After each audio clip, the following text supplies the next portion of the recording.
what's your favorite part of like having already done the travel therapy, but now helping new grads to achieve the same thing that you already have? I think that's you kind of hit the nail on the head there is that it's just using my what I did wrong, what I did right, Mm, the good, the bad to make sure people are fully prepped and having the best experience possible. I will also say I'll give my dad some credit. He gave me a hard time and he's just like, "Oh, how's your pyramid scheme going with your travelers?" And I was like, "Dad, it's not how it works." But what? he he goes It's going the great. plus side. He's like, "It's cool, it's fun." But he goes, "Nah, no." He's like, "I've worked with headhunters." He's a physician. He goes, "Have you thought about that? Every traveler that you have is just exponentially more patients being seen because of you versus you seeing them yourself." And that kind of clicked. If I have 10, 15 people traveling for me, that's 10x the amount of patients that I could see personally in a week. Mhm. And usually travel contracts are in underserved areas. So, like, not only Yes. are more patients being seen, but they're more, I don't want to say desperate, they're more in need of the work. And that's something I tell people. They're just so appreciative to have help because that's why they have a travel position open is they can't get perm help. And that is a very rewarding, and that kind of helped clicked in my brain that this is really very, I don't want to say very fulfilling work to get these therapists into these contracts to have these patients be seen that normally wouldn't get seen.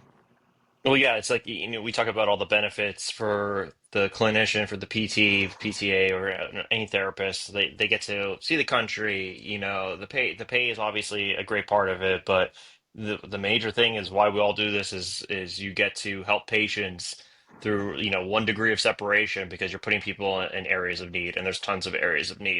And like you said, the contract in Montana was town 2,000 people. They needed that PTA and just like, but normally it probably would be a lot tougher, but companies like Ardor Health are able to deploy people to those areas. I have a funny story about that. So Sure. I will go to the contract, less than 2,000 people. There's no stop sign. There's no stoplight. It's 25 miles per hour through this like quarter of a mile stretch of town. I'm at one of the two gas stations getting gas and getting a drink. I'm in my normal clothes, and the girl at the checkout was just like, "Are you the new therapist in town?" And I'm just like, "What the heck? How do No. they know that?" And then I'm like, "Yeah." And they're like, "Oh, you're Jonathan." And I'm like, "Yeah." And they're like, I feel like a "You're celebrity. seeing." Yeah, like totally. It was awesome. And they're like, "You're seeing blah blah blah, my patient. You're seeing he's like my uncle, or he was basically was like the town hero or one of the popular Uh-huh. people of the town. He was in a bad car wreck, and then we were working with him. Of course, I was like, I cannot confirm nor deny. HIPAA, HIPAA. HIPAA.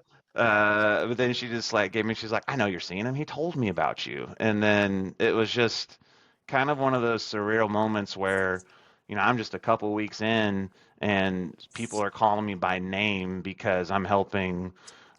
He almost was like the godfather of the town. Like everybody knew about his accent, everybody cared about him. Like he was one of the big shots of this small town, and it was just.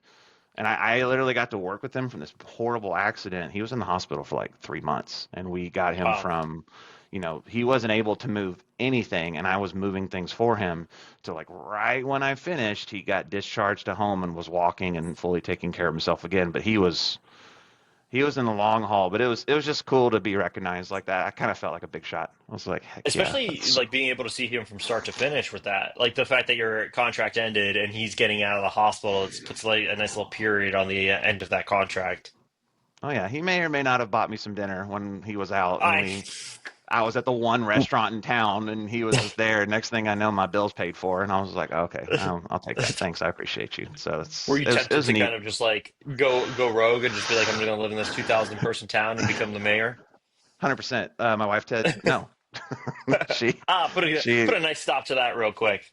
I really did like I love the work. I love the location. Shout out to them too because they still have some needs come open from time to time. I've been trying to help them out with other therapists, and That's full I circle still right there.